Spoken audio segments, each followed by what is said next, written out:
Saúdo a todos com a paz do Senhor. Graças a Deus. Meus amados irmãos, louvo a Deus por esta oportunidade. A Ele toda a honra, toda a glória e todo o louvor. Também a responsabilidade que é imensa, mas agradeço a confiança do pastor, do evangelista Jezanias, nos convidar para compartilhar uma palavra conhecida da igreja, mas eu creio que o Espírito Santo nos fará lembrar algumas coisas aqui esta noite.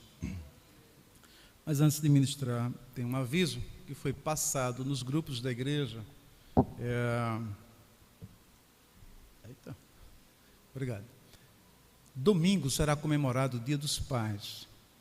E o superintendente-geral, o nosso irmão Francisco, convida a todos a se fazerem presentes.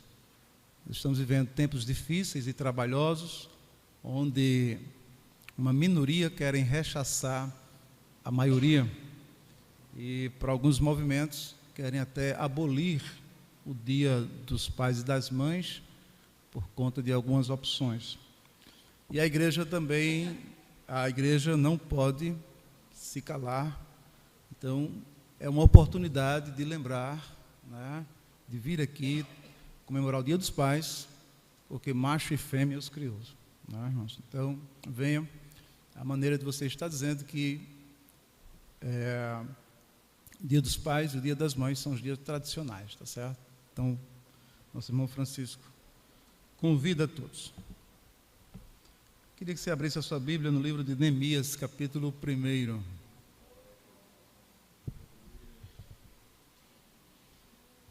Neemias, capítulo 1.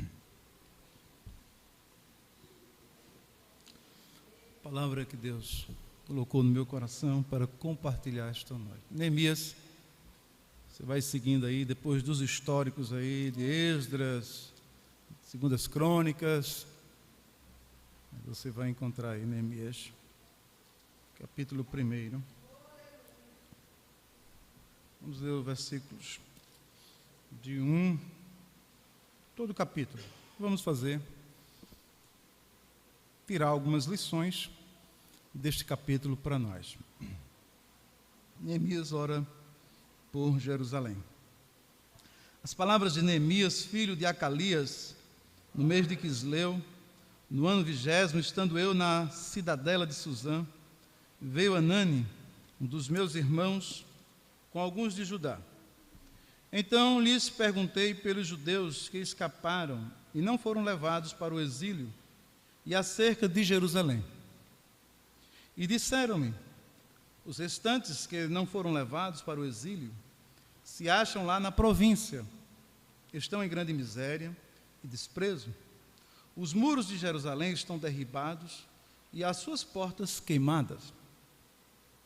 Tendo eu ouvido estas palavras, assentei-me e chorei, e lamentei por alguns dias, e estive jejuando e orando perante o Deus dos céus.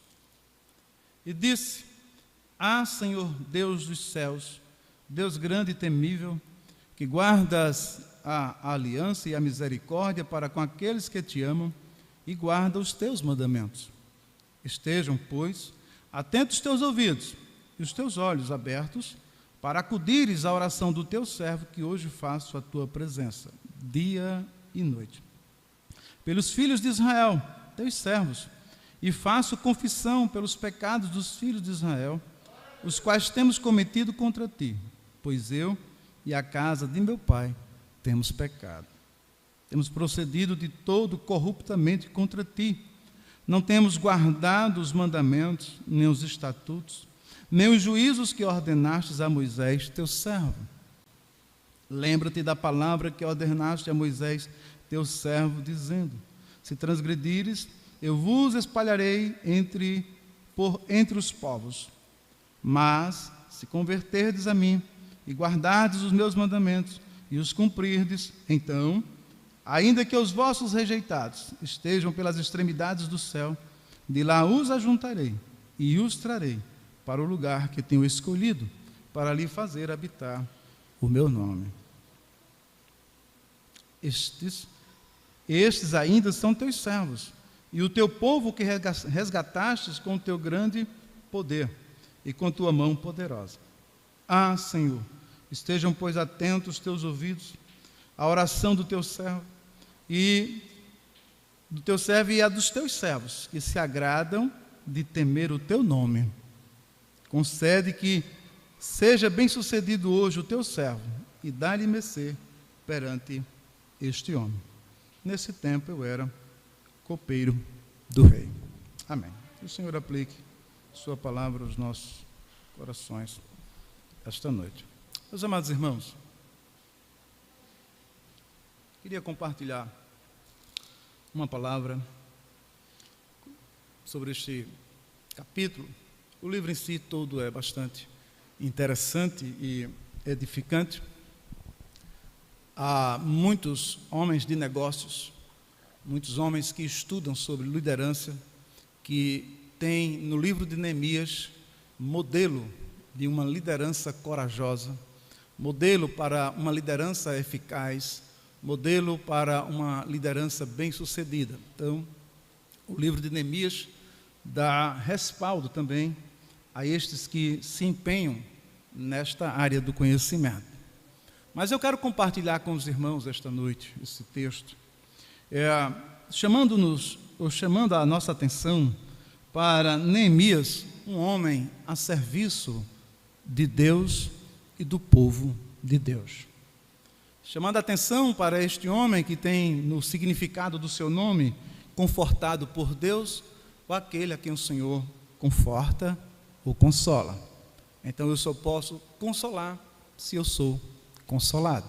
Então Neemias faz jus ao nome que lhe foi dado. Lembrando, meus amados irmãos, também que Neemias é um homem que nos ensina sobre como aproveitar uma boa oportunidade.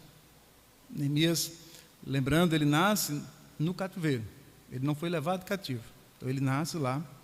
Ele nasce numa corte, ou ele nasce à época em que imperava o politeísmo, por conta da nação que governava, mas Neemias trazia dentro de si as suas raízes daqueles que foram levados cativo para a Babilônia. Então é nessa situação, é nesse contexto, que Neemias, depois de algum tempo, começa a empreender uma viagem para a reconstrução do muro de Jerusalém. Só lembrando que Neemias não escreveu o seu próprio livro. Quem escreveu este livro foi Esdras, que era escriba. Neemias se tornou governador, mas até então ele era o copeiro do rei Atarxés. Então era aquele que tinha acesso direto à sala do rei, às confidências reais. Não só provava o cálice, mas tratava de assuntos pessoais com o rei. Como disse, quero compartilhar com os irmãos sobre como aproveitar uma boa oportunidade, ainda que o momento seja de crise, como foi no caso do livro de Neemias. Só para nós entendermos, no ano 586, Jerusalém, Reino Sul, é invadida por Nabucodonosor, e ali ele leva cativos filhos de Judá, porque já no ano 722, o Reino Norte já havia sido destruído pela Assíria. E agora, 586, Jerusalém é levada cativa à Babilônia, para cumprir um período de 70 anos, que Deus assim já havia determinado. Estava escrito já no livro de Deuteronômio, segundo as Crônicas, e o profeta Jeremias já falara desse tempo, que Jerusalém teria que cumprir 70 anos de cativeiro, porque desobedeceu a Deus, por causa da idolatria e por causa do abandono ao Senhor. Então, 586, Jerusalém, Reino Sul, de fato é levado cativo. Foi em 3 vezes. Na primeira vai Daniel, na segunda já vai Ezequiel, e na terceira vai o restante dos povos, para viverem cativo. Mas a profecia dizia que após 70 anos, o povo voltaria para reconstruir a cidade, para reconstruir os muros, para, a partir dali, Israel reconstruir a sua história até a vinda do Messias, conforme Daniel capítulo 9, as 70 semanas. Creio que vocês têm bom conhecimento quanto a isso. Então, meus amados irmãos, Neemias sabia de tudo isso. Mas, passados 70 anos, e agora o povo começa a retornar. Deus levanta um rei ímpio, chamado Ciro, a quem ele chama de o meu servo, o meu pastor. Então Deus usa esse homem, e Deus diz, olha, eu te darei tesouros da escuridade, ainda que você não me conheça. Mas para que você saiba que sou o Deus que reina nos céus e reina na terra, e estabeleço reinos e reis, você, Ciro, cumprirá os meus propósitos. E aqui, meus amados irmãos, uma palavra de Deus para nós. Não há governante neste mundo que Deus não esteja lá com a mão assim, ó. Você só faz o que eu quero. Ainda que a gente olhe assim, mas que pode um governante ruim desse, um país tirano desse, quem governa o mundo, eles acham que governa, mas quem governa é a mão do Senhor Todo-Poderoso. Meu é o céu, minha terra, a plenitude, o mundo e todo que neles habita. É Ele quem estabelece reinos e reinos, mas também é Ele quem abate reinos e reinos. Então Ciro, usado por Deus, começa agora a expedir carta, dizendo, esse povo não é daqui, esse povo tem que voltar para a sua terra. Mas ele não sabia que era Deus que estava fazendo cumprir a sua palavra por causa dos profetas. Então, meus amados irmãos, então Israel começa a voltar, os cativos começam a voltar. Na primeira leva é a carta expedida a Zorobabel, quando ainda o profeta Ageu e Zacarias voltam, não é, para a reconstrução do templo. Aí nós temos o livro de Ageu e Zacarias, que vai tratar desse período. Então eles voltam para a reconstrução do templo. A reconstrução para. Depois vem a segunda leva sobre a deportação, a carta mandando. Aí vem Esdras para a reconstrução do templo, para recomeçar aquilo que Zorobabel não terminou. E depois, por fim,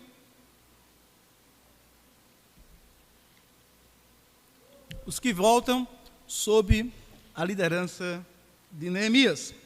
Então, entre o cativeiro e o retorno dos últimos cativos, sob a liderança de Neemias, 142 anos.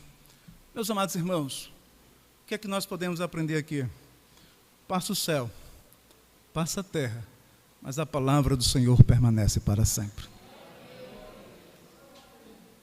Isaías 40 diz que todo povo é erva, todo homem é como a erva do campo, nasce, cresce, mas no fim do dia ela murcha. O que é que Deus estava dizendo ali através do profeta para aquela nação? Babilônia passa, Síria passa, Império Persa passa, mas eu permaneço para sempre. A minha palavra jamais cairá por terra. É isso que nós aprendemos com a palavra do Senhor e com essa história. A Babilônia passou o seu tempo, a Grécia passou o seu tempo, Alexandre, por mais que tenha sido grande e conquistou o mundo da época, mas morreu muito novo, com 36 anos, mas o Rei dos Reis, o Senhor dos Senhores, permanece assentado no alto sublime trono, governando os céus e a terra. Descanse neste Deus esta noite, porque a sua palavra não cai por terra.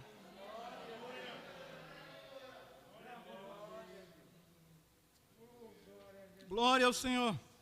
Então Neemias está lá, no bem bom, servindo ao rei, trabalhando na corte, tendo acesso à presença do rei, sendo bajulado por quem não tinha acesso à presença do rei. Neemias, para si e para sua função, ele estava muito bem, obrigado. Às vezes acontece com a gente. Bom, eu estou bem, minha família está bem, minha igreja está bem, e os outros que... Mas Neemias nos mostra, irmãos, que se eu sofro e eu sou parte do corpo, se o outro sofre e eu sou parte do corpo, eu também sofro. Neemias entende que a destruição e a miséria não era só dele, era dele também. Não era só do povo, mas era dele também.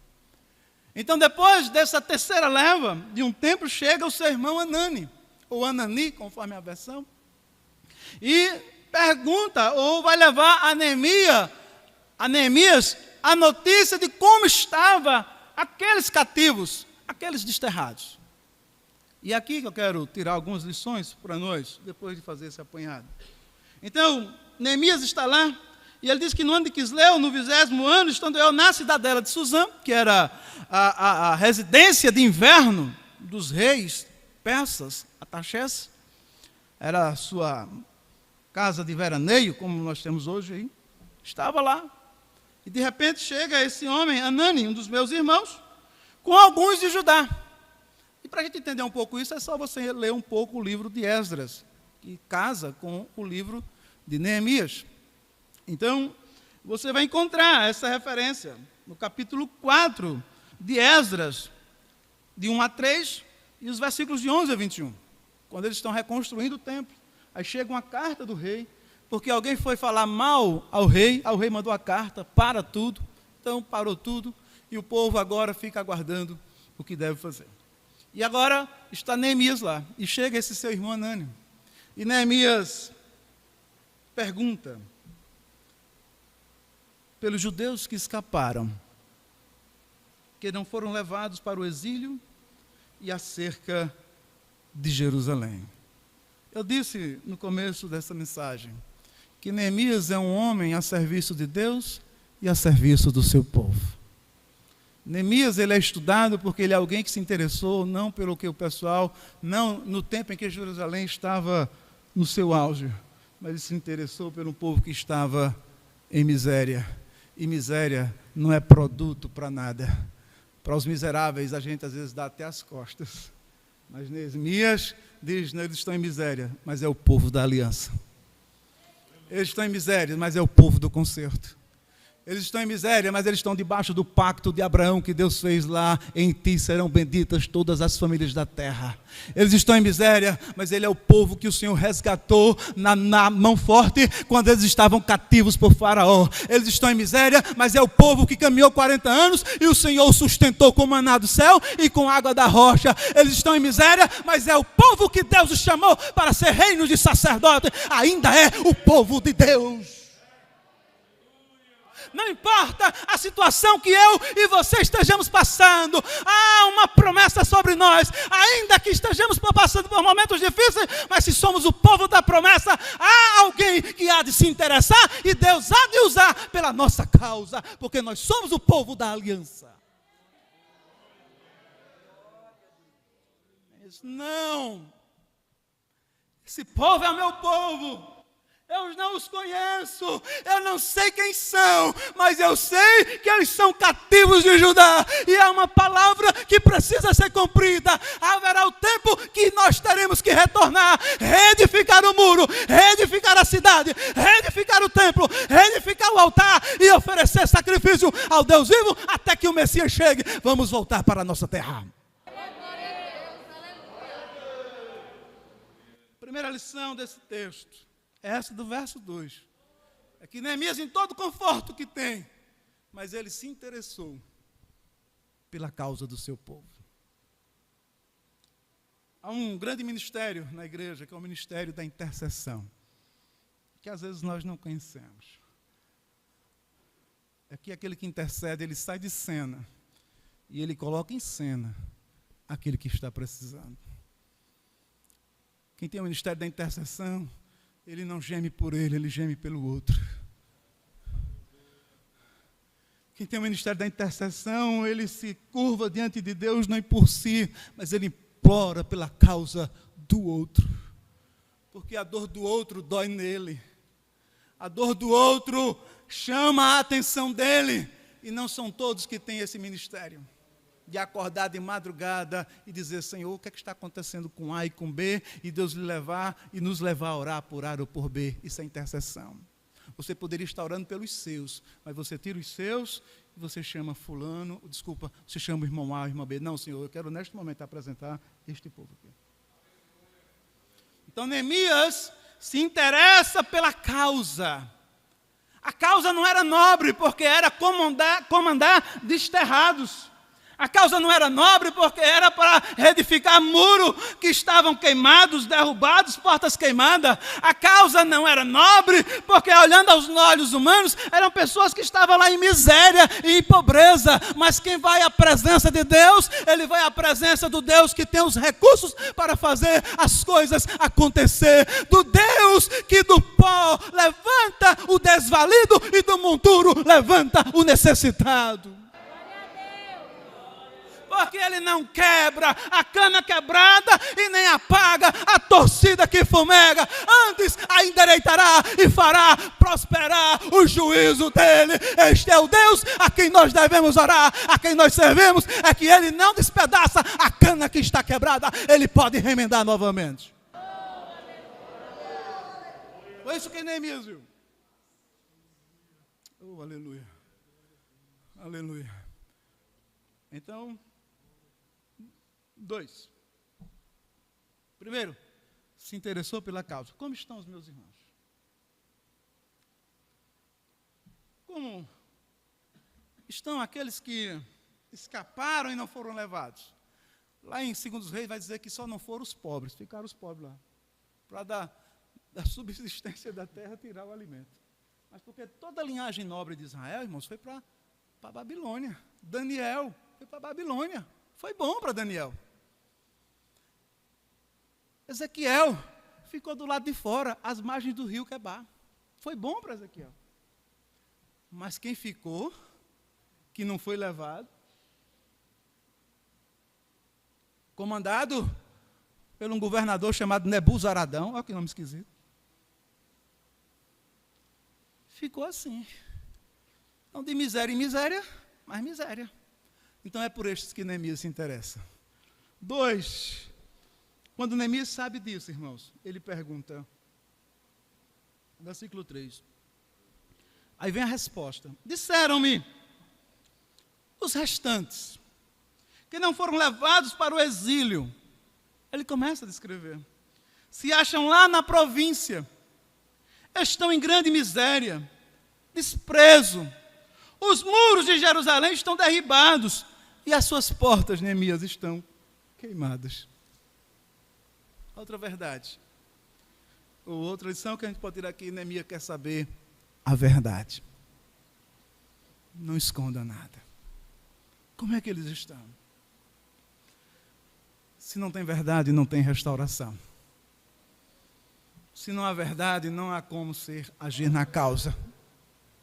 É melhor a verdade que mata ou que queima hoje, ou a verdade que fere hoje, mas traz cura amanhã, do que ficar com meias verdades, que é mentira. Neemias só poderia chegar na presença de Deus sabendo a verdade. E às vezes, irmão, nós queremos orar a Deus com meias verdades. O problema às vezes é grave, mas a gente dá uma meia culpa assim, uma meia vernizada assim, e diz, não, irmãos, é mais ou menos isso. Mas Neemias nos ensinou, eu quero saber a verdade, porque com a verdade eu vou apresentar, Senhor, o povo é dessa situação aí, viu? Aí Deus, eu estou vendo, eu sei que é.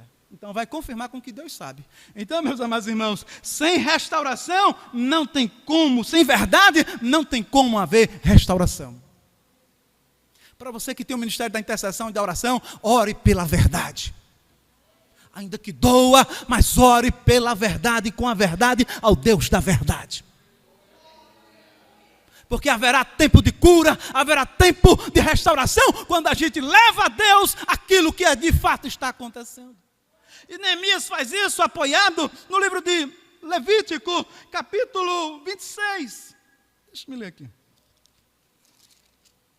Nos versículos 31, Deus diz, reduzirei as vossas cidades de desterro, e assolarei os vossos santuários, e não aspirarei o vosso aroma agradável. O 33, espalhar-vos-ei entre as nações, e desembanharei a minha espada atrás de vós, a vossa terra será assolada, e as vossas cidades serão desterradas. Então, a notícia de Anani confirma o que Deus já havia avisado lá, quando o povo estava no pé do monte. Se vocês não me obedecerem, eu vou espalhar vocês. E de fato aconteceu. Então, meus amados irmãos, a segunda lição que a gente pode aplicar para as nossas vidas aqui é que sem verdade não há restauração. Neemias quer saber a verdade. No versículo 4, tendo eu ouvido estas palavras, é aqui vem a inquietação de Jeremias. Quando ele ouve a verdade, Neemias se inquieta com o que ele ouve. Ele diz, tendo eu ouvido estas palavras, assentei-me, chorei, lamentei por alguns dias e estive jejuando perante o Deus dos céus. Enquanto a gente não se sentir incomodado com a situação, enquanto a situação não nos inquietar, enquanto algumas situações não nos fazer lamentar e chorar, não haverá, irmãos, solução para aquilo que a gente está buscando. Porque essa pandemia foi o megafone de Deus, como dizia C.S. Lewis, soprando aos ouvidos do mundo. Ele dizia que o sofrimento é o megafone de Deus. E quem nessa pandemia não teve o seu ente que partiu, o vizinho ou próximo, lá perto de casa fez fileira, pulou a minha casa, graças a Deus. Mas quem não teve? Há pessoas ainda que não se inquietam com a situação dessa? Há pessoas ainda que levam a vida cristã assim? Será que não nos inquieta isto? Saber que há um caos abalou reinos e reis, economia. Eu estou sem Bíblia, sem harpa. Parece que não, assim não tem nada a ver. Mas faltou insumo para fazer Bíblia com harpa, letra gigante. A CPD emitiu uma nota, não há insumo. Está faltando matéria-prima. Até nisso a gente pensa que não, mas abalou a economia. E a gente está aí como se nada tivesse acontecido, irmãos. Que haja em nós também inquietação. E dizer, Senhor, não está bem, precisa melhorar. Só há um jeito, lamentar, jejuar, chorar e clamar ao Deus dos céus. Porque quando isto acontecer, eu os ouvirei dos céus, perdoarei os seus pecados e sararei a vossa terra. Neemias sabia, só tem um jeito de resolver isso. Eu sou copeiro, não tenho recurso. Eu não sou o tesoureiro do rei. Eu não sou governador do rei. Eu sou copeiro. Mas eu vou orar ao Deus dos céus. Um homem de oração vale mais do que qualquer exército com as suas armas poderosas. Uma igreja de joelho, ela enfrenta qualquer exército. Uma igreja de joelho, ela tem Deus a seu favor.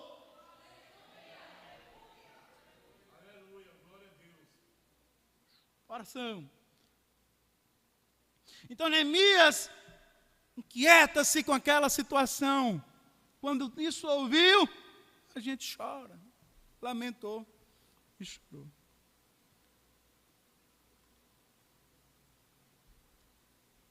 E agora, o que eu acho muito importante nesse texto, todo o texto para mim, é os versos 5 ao 7.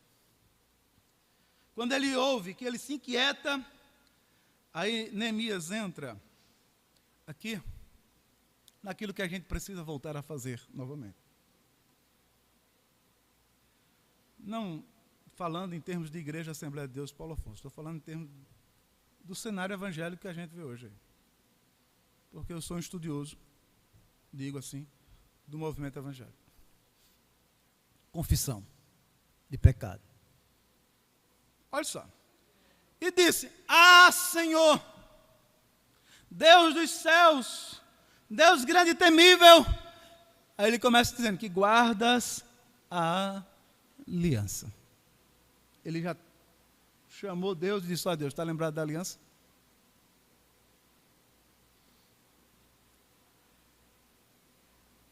E a misericórdia para com aqueles que te amam e guardam os teus mandamentos. Estejam, pois, atentos os teus ouvidos e os teus olhos abertos para acudires à oração deste teu servo, que hoje eu faço a tua presença, dia e noite. E ele diz, eu faço pelos filhos de Israel, teus servos, eu faço confissão pelos pecados dos filhos de Israel, os quais, aí ele diz, temos cometido contra ti. Ele não diz, eles cometeram contra ti. Mas ele diz, eu cometi também. Eu não estava lá, mas eu sou devedor tanto quanto eles. Eu não estava lá, eu não desobedeci, mas eu sou pecador tanto quanto eles. Porque a gente tem uma mania de transferência de culpa. Não, eu estou assim porque A, eu estou assim porque B, eu estou assim porque C. Não, quando a gente peca, não é contra A e contra B, o nosso pecado é contra Deus. Porque Davi era o homem segundo o coração de Deus, é que ele nunca transferiu a sua culpa para ninguém. Quem pecou fui eu, e não foi este povo que o Senhor escolheu. O pecado é meu, eu assumo a minha culpa, então por isso faço confissão por ela. Salmo 51, ele diz, contra ti somente pequei e fiz o que era mal. Mas Davi pecou contra ele, pecou contra a família, pecou contra a família de Batseba, pecou contra Urias, mas ele disse, não, eu pequei, foi contra Deus. Porque quando a gente quebra essa relação aqui, irmão, vertical, ó, nós e Deus aqui, ó, aqui é fichinha. Quando a gente já não teme a Deus aqui, ó, quando a gente acha que o nosso pecado não é contra Deus, aqui na horizontal, a gente não se importa de matar o primeiro que passar na frente da gente, a gente não for com a cara dele. Misericórdia mesmo.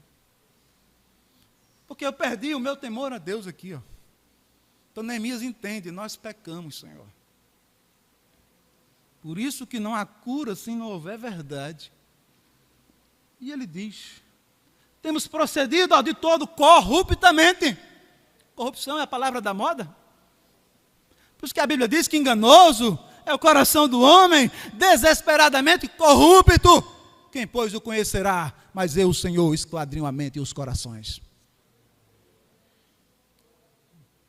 Você acha que o seu coração é bom, é? Vai nessa. Por isso que nós não andamos pelo que sentimos, pelas emoções. Eu sinto, o coração está dizendo, as emoções enganam, meu irmão. As emoções enganam. O coração é enganoso, quem diz é a Bíblia.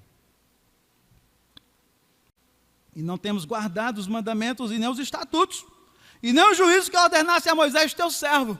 Ele faz isso baseado em Deuteronômio capítulo 7, versículo 9. Esdras capítulo 9, versículo 6. Esdras faz a mesma oração. E Esdras diz assim ainda mais, ó Deus, o nosso rosto está corado de vergonha. Qual foi o dia que nós oramos e ficamos com vergonha de Deus? Qual foi o dia que nós nos envergonhamos dos nossos pecados? Daniel faz a mesma oração lá no cativeiro, na Babilônia. João, na minha eu estou corado de vergonha. A gente tem vergonha porque não cumpre um horário. A gente tem vergonha porque não pode pagar um dinheiro. A gente não tem vergonha por tudo. Mas a gente já não tem mais vergonha porque pecamos.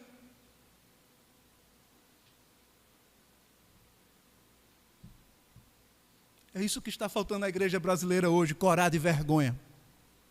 Porque o evangelho que está sendo pregado aí não é evangelho, meu irmão, é um negócio parecido com o evangelho, mas o verdadeiro evangelho primeiro vem a confissão, para depois vir o perdão. No evangelho primeiro vem o juízo, para depois vir a graça. Não se inverte os papéis. Mas a gente vai levando o povo, não, você é especial, você é o melhor que Deus tem, você é matéria-prima que Deus não fez nada, e se você ficar assim, Deus vai sentir muita falta de você. E a gente vai enganando o povo com esse evangelho. Ei, você é pecador, e todo pecador precisa se arrepender dos seus pecados. Em iniquidade fui formado, e em pecado me concebeu a minha mãe. Salmo 58, verso 3, desviam-se o justo desde a sua concepção. Você não é pecador porque você peca porque você é pecador, e eu também. A gente perdeu isto. Não é o pecado que me torna pecador, eu peco porque eu sou.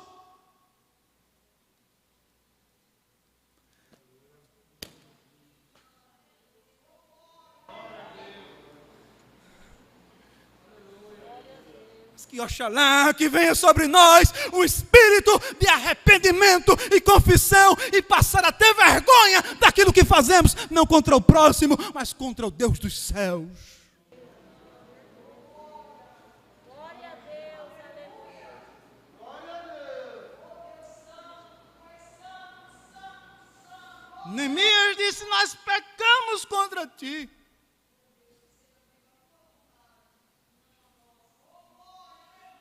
E aí, o 5 começa a melhorar. Deixa eu pular. Olha agora o versos 8 e 9. Aí Neemias vai e diz: Senhor, lembra-te. Oh, glória a Deus. Ó Senhor, nós tudo é pecador aqui. Mas lembra-te da palavra que ordenaste a Moisés, teu servo, dizendo: se transgredires, eu vos espalharei. É verdade. Mas, olha uma adversativa aqui. Se a gente se arrepender e fizer tudo que o Senhor se agrada, mas se a gente se converter, mas se vos converterdes a mim e guardares os mandamentos e cumprirdes, então, aí vem o resultado.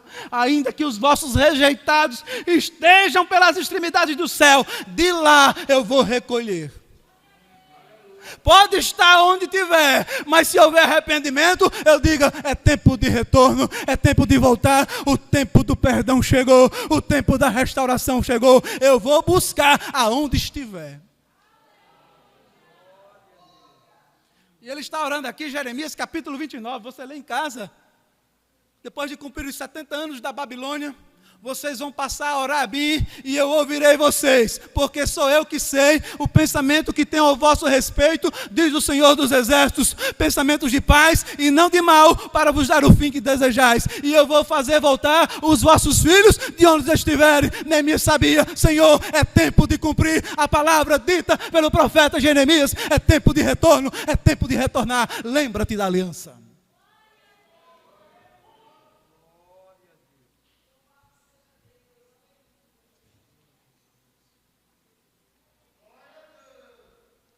Neemias lembrou-se da palavra.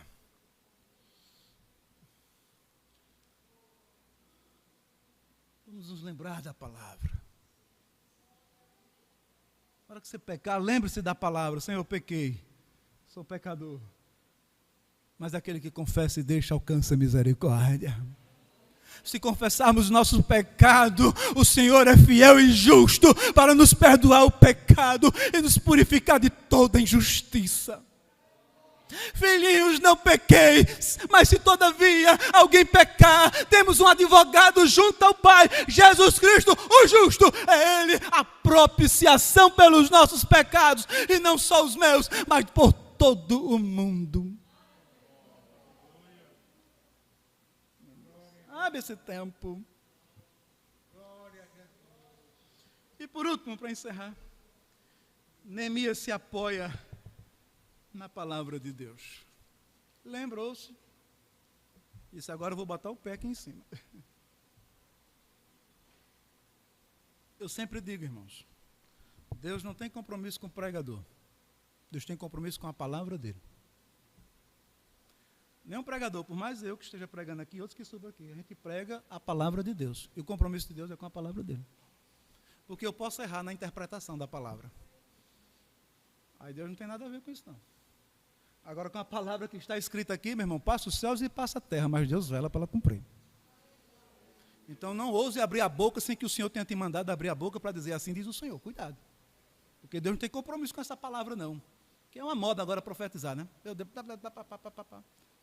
Cuidado. Neemias disse: não, eu vou para a palavra. Eu vou na palavra. O que é que ele diz? Ah, Senhor! Eu gosto dessa expressão. Ah. Estejam, pois, atentos os teus ouvidos, e a oração do teu servo e a dos teus servos, que guardam de te temer o teu nome. Concede, Senhor, hoje a teu servo, e dá-lhe mercê perante este homem. Neemias se lembra de Deuteronômio capítulo 4, os versículos 27 e 29, mas eu quero ler o 30, versículo 4, para encerrar a minha reflexão, a minha mensagem. Deuteronômio 30. Versículos 4.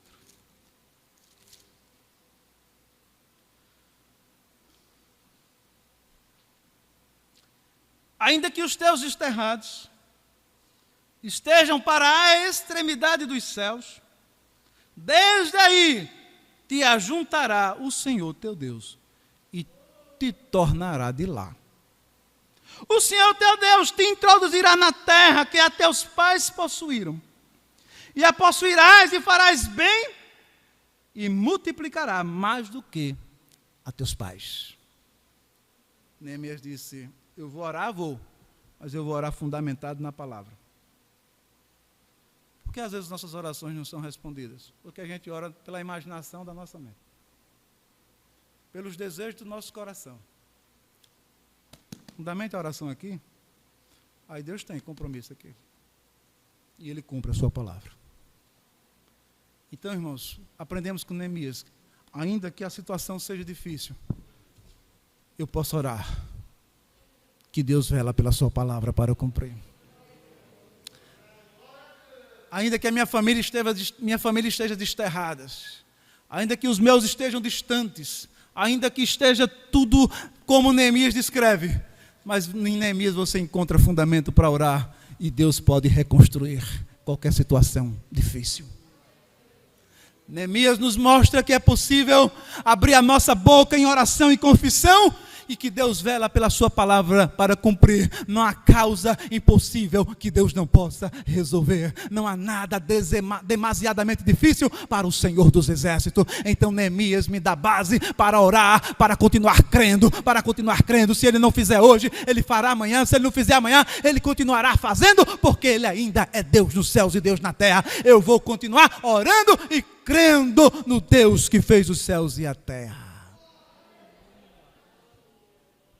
Espírito Santo, aplica esta palavra que não é minha ao seu coração.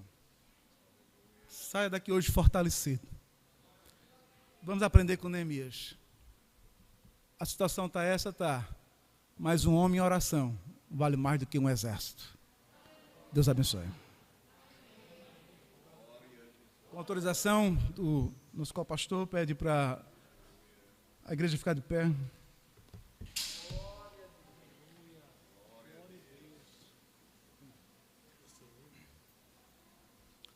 Você que ouviu a palavra aqui esta noite,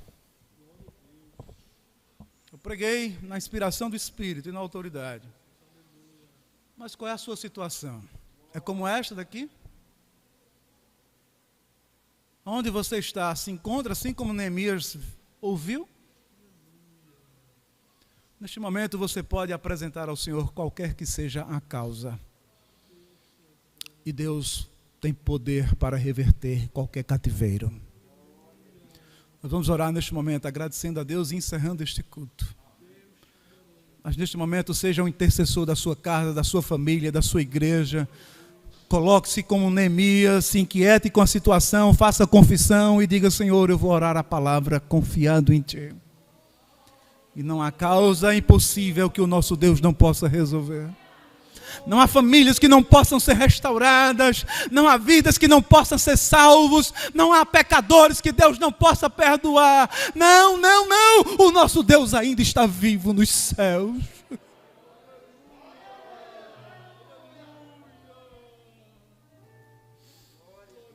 Não deixe que o desânimo abata você. Não deixe que a má notícia lhe leve para o canto de parede e te faça chorar a noite inteira. Não, mas que a má notícia te inquiete e diga: não, eu vou me colocar de pé diante do meu Deus.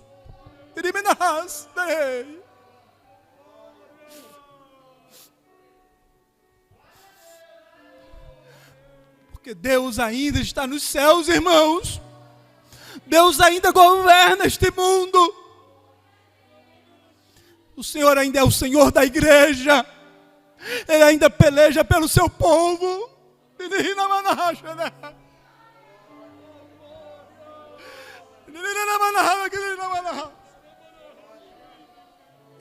Não se conforme com a situação. Se está ruim, diga: Senhor, de fato está ruim, Senhor. Mas o Senhor não se contenta com minhas verdades. Há uma verdade aqui, mas eu estou orando ao Deus da verdade. É possível, Senhor, fazer outra vez.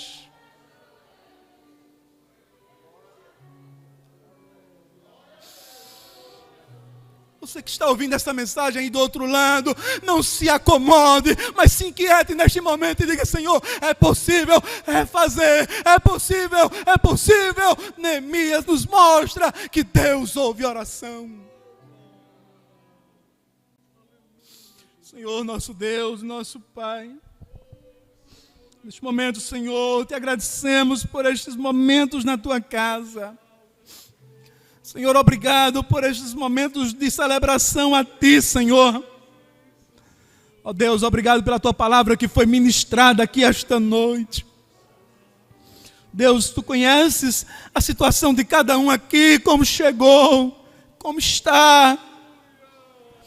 O Senhor pode visitar, e nós cremos, Senhor, que tu és o mesmo, ontem e hoje será para todo sempre. Visita o teu povo, Senhor. Deus, esteja com o nosso pastor, sua esposa, onde estiverem neste momento, com este ministério e com esta igreja que marcha militante e triunfante. E nós venceremos em nome do Senhor Jesus. Amém.